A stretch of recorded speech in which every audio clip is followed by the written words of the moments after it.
미국 정치 이야기 시작하겠습니다. 오늘도 미주 한인 유권자연대 KAGC 사무차장 겸 보스턴 대학 반인종주의 연구소 펠로우 장성관 사무차장님과 이 시간 함께 할 텐데요. 오늘부터는 녹음이 아니라 이 시간 직접 전화 연결해서 생방송으로 이 시간 진행하도록 하겠습니다. 안녕하세요, 장성관 사무차장님. 안녕하세요. 반갑습니다. 네. 지금 워싱턴에 계시죠? 네, 그렇습니다. 벚꽃이 다 져버렸어요. 졌어요? 저 벚꽃이 얼마나 아름다워요? 그 물어보려고 그랬는데 왜 졌어요? 날씨가 갑자기 추워졌다가 이제 다시 따뜻해지기는 했는데, 네. 이미, 벚꽃 보시러 오신 상충객들이 한물 이렇게 한번 지나가신 것 같습니다. 여기 어젯밤에 바람 불고 엄청 비 많이 왔거든요. 워싱턴에도 비 왔어요? 네. 비도 오고, 일부 지역에서는 눈도 내렸다고 하는데요. 맞아요. 뉴욕도 업스테이트 뉴욕은 눈이 왔다고 하는데, 그래서 얼른 들어갔군요. 벚꽃이 다 졌네요. 이제 내려가시는 분들은 아쉽지만 볼 수는 없을 것 같고. 그래서 워싱턴 사시는 분들이 가장 부러울 때가 요때예요. 벚꽃 필 때. 정말 예쁜가요? 저는 한 번도 본 적이 없어서. 글쎄요. 저는 뉴저지에서 와서 그런지 뉴저지 벚꽃이 조금 더 예쁜 것 같습니다. 역시 뉴저지 편이야. 알겠습니다. 자, 오늘 정치 이야기 해볼 텐데요. 오늘 해볼 얘기는 연방 하원 후보 일부에서, 그러니까 하원 의원들이죠. 하원 의원 중에 일부가 출마 자격 박탈 위기에 있다라는 얘기를 좀 해볼 텐데, 이게 원하면 누구나 할 수 있는 게 아니라 이렇게 출마 자격이 박탈되는 경우가 있나 봐요. 일단 연방 하원 의원 출마 자체는 네. 만 25살만 넘으면, 그러니까 취임일을 기준으로 만 25살이 넘고 미국 시민권자라면은 누구나 입후보할 자격을 가지고 있습니다. 그렇죠. 그렇기 때문에 더욱이 현역 의원 중에는 출마 요건을 만족하지 못하는 경우는 사실 굉장히 드물거든요. 네. 그러니까 갑자기 범죄에 연루가 됐다던가 아니면 갑자기 구속이 된다던가 하는 게 아닌 이상은 그러겠죠. 입후보 자격이 박탈되지 않는데요. 예. 그렇기 때문에 너무나 이렇게 흔치 않은 일이 벌어지고 있어서 오늘 이런 이야기를 준비했습니다. 네. 그 자격 박탈 위기에 놓인 의원들은 누군가요? 네, 두 명인데요.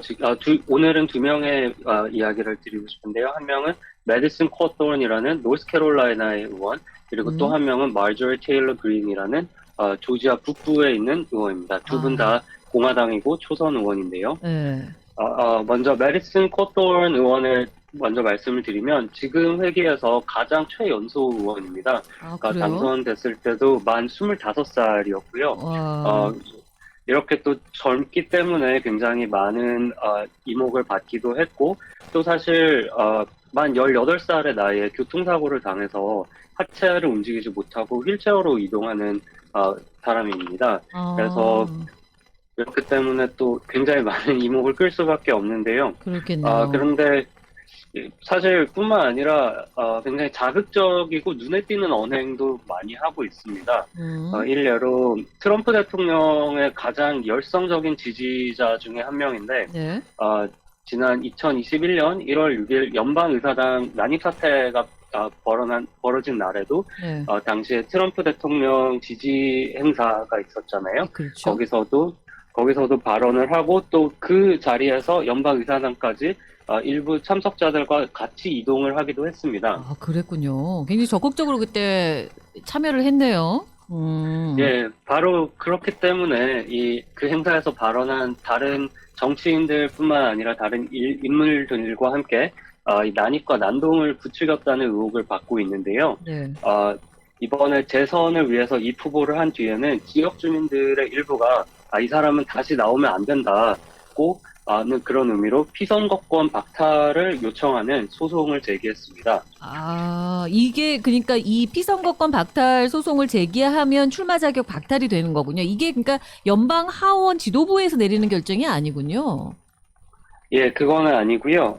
연방 하원 지도부에서 내릴 수 있는 결정은 사실 뭐 상임위 지명을 박탈을 한다든지 아니면은 제명 정도를 권고를 할 수 있는데요. 근데 제명에서는 이 하원의 3분의 2가 찬성을 해야 되기 때문에 사실 역사상 흔치 않은 흔치 않게 일어났고요. 그렇죠. 네, 이 메디슨 코던 의원의 경우는 이 소송 자체의 골자는 네네. 연방 헌법 수정 조항 제14조에 근거하고 있습니다. 즉, 연방 의원이나 주 의원 또는 미국 연방 정부나 주정부에 소속된 자가 내란에 참여한 경우 후에 출마 자격을 박탈한다라는 조항에 근거를 해서 이 지역 주민들이 코튼 의원은 1월 6일 내란을 선동하고 참여를 했기 때문에 이 후보 자격이 없다고 주장을 하는 것입니다. 아, 그렇군요. 주민들이 직접 소송을 제기했군요. 예, 그런데 이 3월 초에 이 해당 지역을 관할하는 연방지방법원의 판사가 해당 소송에 대해서 예비 금지 명령을 내렸습니다. 즉 사실상 기각을 한 것인데요. 예. 이 판사의 주장은 이 연방헌법 수정조항 제14조는 미국 남북 전쟁 당시에 연방 의원들이 남부군의 편에 서는 것을 막기 위한 목적이기 때문에 이 상황에는 적용할 수가 없다라면서 이 기각을 할 것을 시사를 해서 네네. 현재 코튼 의원은 재선 캠페인을 이어나가고 있는 상황입니다. 아, 그러면 이번 소송이 그냥 기각될 가능성이 굉장히 높고 결국 코슨 의원은 이제 출마를 하겠다. 근데 이제 이 정도로 주민들의 반대에 지금 부딪히는 상황에서 뭐 소송은 기각이 된다 하더라도 과연 경선이라든가 진짜 본선거에 나가서도 이게 선출될 가능성이 있을까 이런 의문은 좀 드네요. 예, 안 그래도 코튼 의원은 지금 당 내에서도 그러니까 하원 지도부에서도 큰 지지를 많이 잃고 있는 상황입니다. 네. 일례로 노스캐롤라이나의 현직 상원 의원은 경선에서 다른 후보자를 공개 지지를 했고 또 하원 공화당 리더인 메카시 원내대표 또한 공개적으로 경고를 여러 차례 발표를 하기도 했는데요. 왜냐하면 코튼 의원이 젊은 나이여서 그런지 네. 굉장히 부적절한 언행을 이어가고 있고 또 많은 의혹을 불어일으켰기 때문입니다. 일례로 2년 전에 처음 출마했을 때는 본인이 자기소개를 하면서 해군사관학교에 원래 풋볼 선수로 진학할 예정이었지만 이 교통사고 때문에 꿈을 접을 수밖에 없었다라는 이야기를 전하기도 했고 네. 또 최근까지 휠체어 육상 선수로 국가대표팀에 소속되었다는 이야기를 여러 차례 전하면서 많은 주목을 받았는데요. 예. 하지만 곧 이 모든 이야기가 거짓말로 판명이 났고 어머. 또 최근에는 히틀러의 별장을 방문하면서 히틀러를 찬양하는 듯한 발언까지 해서 또 논란을 불어일으킨 적 또한 있습니다. 이야, 이거는 뭐 극우라고 그냥 치부해버리기에는 좀 심각한 수준이네요. 거짓말을 한다거나 뭐 이런 일들을 하고 있는데 히틀러를 찬양한다거나 이건 좀 문제가 진짜 있어 보이는데요. 주민들이 화날만 하겠어요. 예, 또 이 의원실 보좌관들도 허위 이력을 기재했다거나 하는 의혹을 받고 있는 상황이고요. 최근에는 하원 본회의장에서도 이 의원이 조 바이든 대통령을 늙어 빠진 독재자라고 표현을 한 적도 있고, 또 사실 하원 본회의장 또 연방 의사당 이 경내에서는 정치 활동이 금지가 되어 있음에도 이 보궐선거에 출마한 후보를 본인 친구라고 몰래 본회의장으로 들여보내서 또 이 의사당 경찰의 제지를 받은 적도 있고요.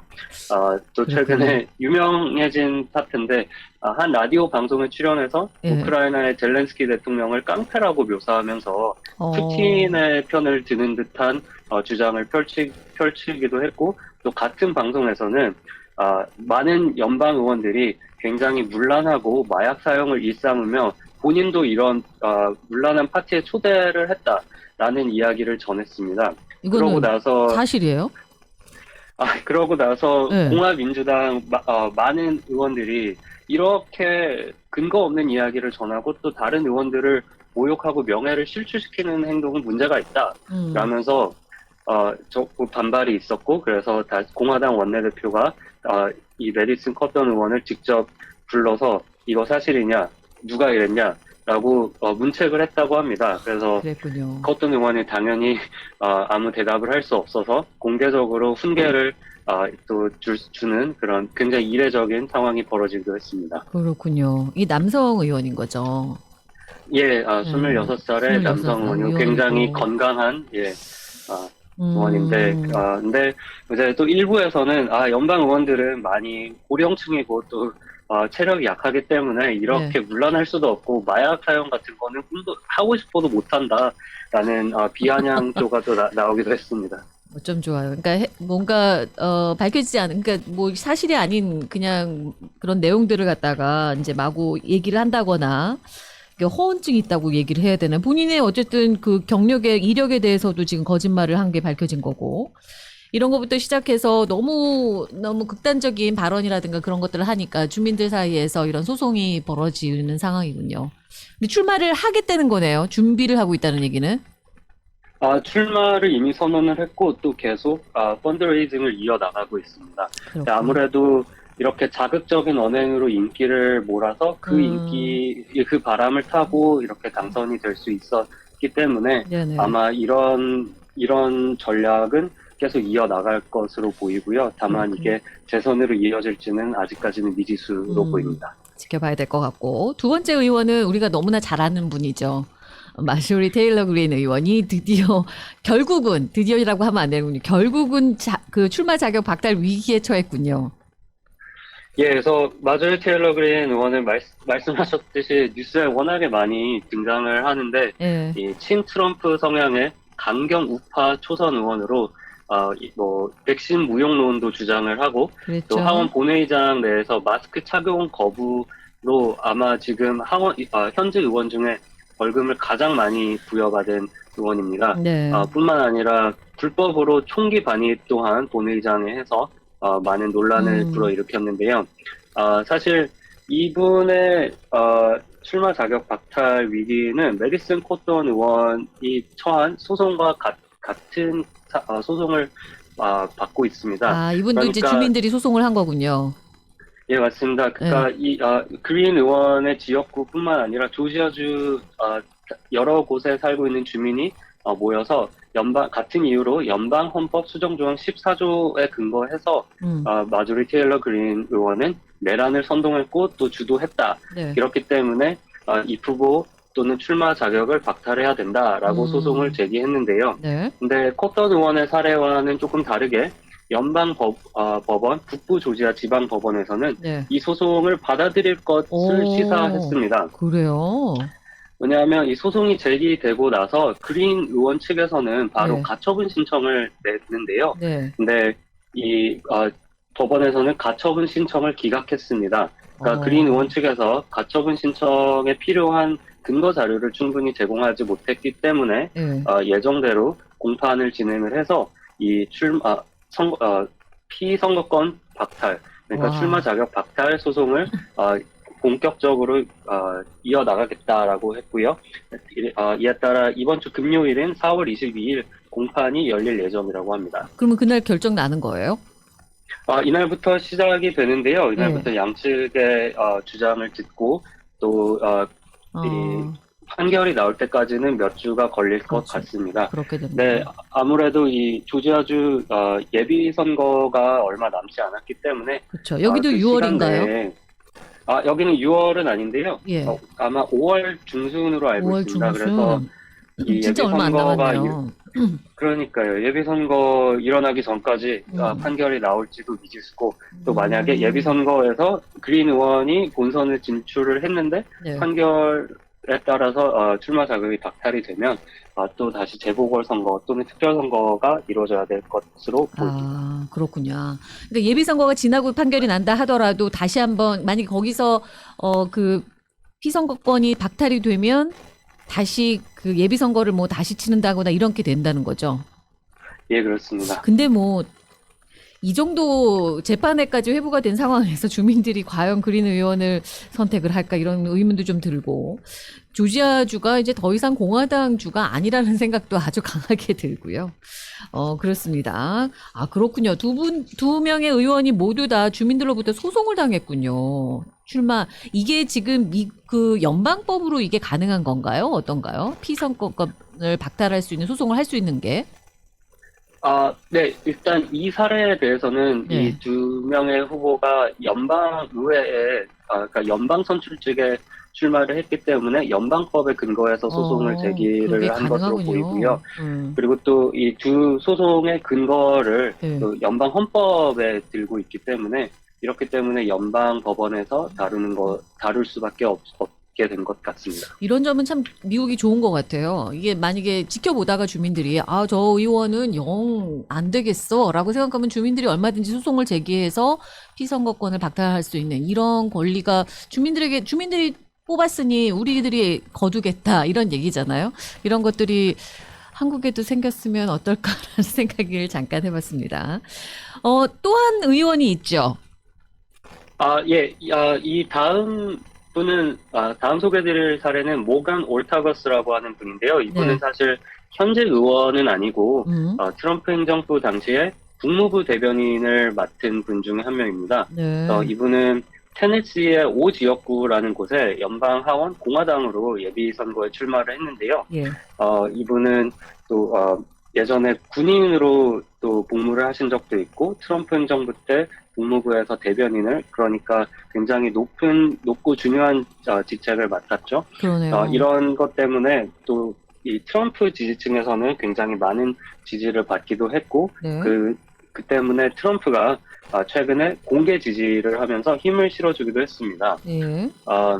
그런데 그럼에도 불구하고 테네시 주의회, 그것도 주의회 공화당 의원들과 또 테네시 주의 공화당 위원회에서는 이 후보의 출마 자격을 박탈을 하기 위해서 정말 말 그대로 전방위로 노력을 하고 있는데요. 그래요.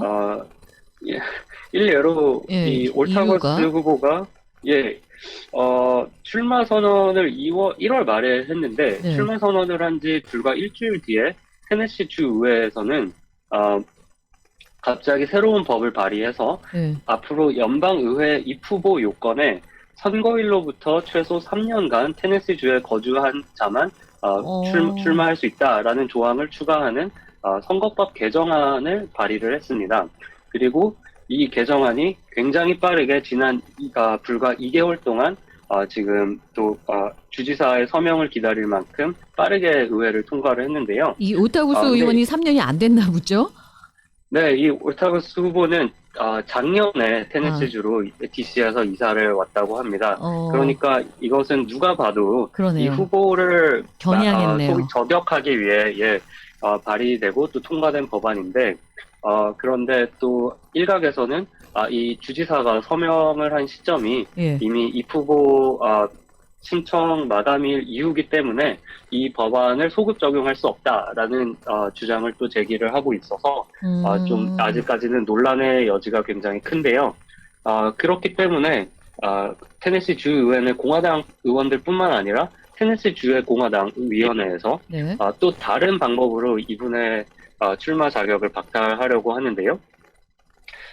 여기서는 사실 공화당 위원회이기 때문에 당 내에서 당 내에 있는 당직자들이나 또는 당 내 예를 들어 최고위원 격의 자격을 갖춘 사람들이 논의 또는 표결을 통해서 누구든지 출마 자격을 박탈할 수 있습니다. 아직까지는 예비 선거이기 때문에. 그렇군요.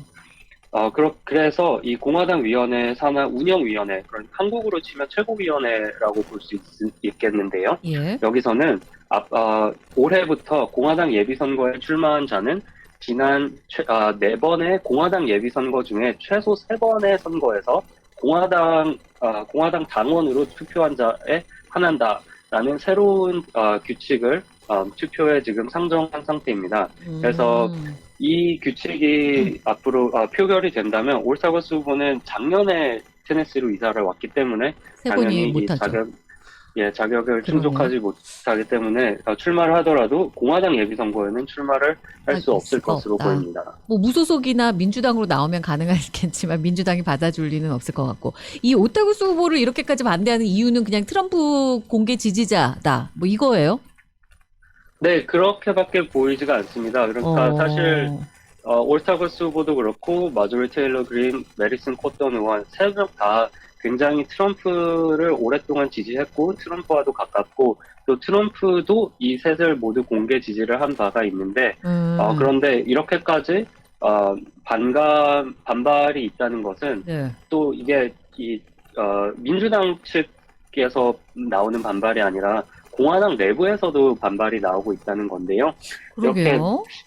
이렇게 출마 단계부터 난항을 겪는다는 것은 이렇게 사실 노스캐롤라이나, 조지아, 테네시 세 주가 공화당 강세 지역, 그러니까 이른바 텃밭인데 당연하죠. 이럼에도 불구하고 앞으로 이제 더 이상은 트럼프와 가까운 성향의 후보들을 지지할 수가 없다라는 반감을 점점 공개적으로 드러내고 있다는 것을 시사한다고 볼 수 있겠습니다. 트럼프 전 대통령하고 좀 거리두기를 하는 거네요, 공화당 주들이.